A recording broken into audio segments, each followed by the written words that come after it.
Kidd Kraddick in the morning. The Showbiz Top 5. Hey, it's Kellie Rasberry with your Showbiz Top 5 for Kids Day, Thursday, October the 1st. Still not too late to go online to kiddskids.com, KIDDS, to get in your donation. It's our once-a-year fundraiser to take a plane load full of chronically and terminally ill children to Walt Disney World. Our next trip is coming up November 5th, so hopefully we'll have enough money to fill that plane up and not shortchange any of the special things we do for the kids. All right, Lauren Conrad wrote a book not too long ago called LA Candy. It was loosely based on her experience coming to LA as a young woman and finding fame as a reality TV star and all the problems and headaches that go along with that. Well, it was actually number one, or not number one, but it was on the bestsellers list for 14 weeks. And now Lauren has sold the movie rights to the same company that produced the Twilight series. So it's a big deal.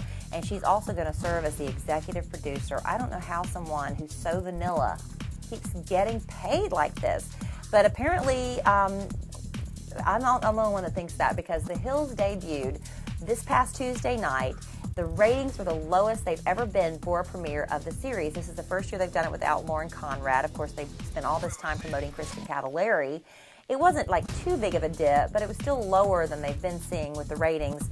And MTV still says they're happy because they're hitting number one with their target demo, which is 12 to 34-year-old age group. So they're still happy with the performance, and hopefully the ratings will just continue to go up.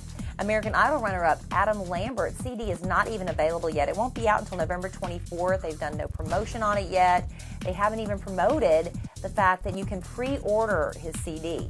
Well, somebody just happened to find it on Amazon.com, put the word out, and Adam Lambert's debut CD has already zoomed to the top of the charts, number one on the CD list on his Amazon.com.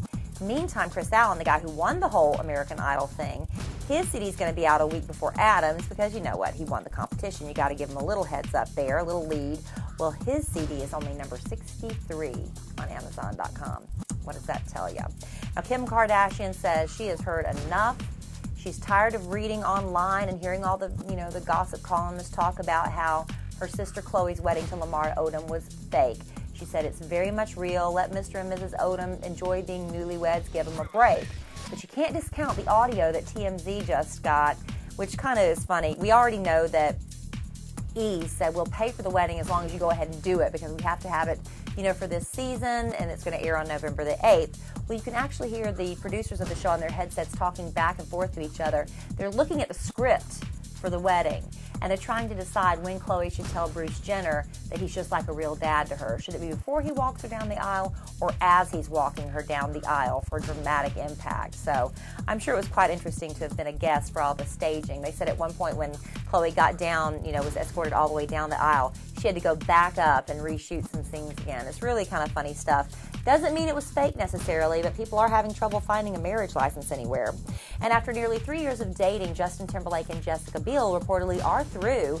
This news came down after yesterday's Showbiz Top 5 when I told you the rumors were they were on the rocks because he was seen all over Rihanna. Well, Us Weekly says they got the exclusive scoop that this relationship was over about a month ago, that Justin's the one that called things off, and that Jessica's having a very difficult time accepting the reality of the situation, that she's in denial. But we hear that he's been hitting on girls left and right. Remember when Lindsay Lohan tweeted about a month ago in a club, she saw Justin apparently hitting on some girl and said, "Where's JB, Jessica Biel, cheater?" And she, of course, panicked and said that somebody had hacked into her account.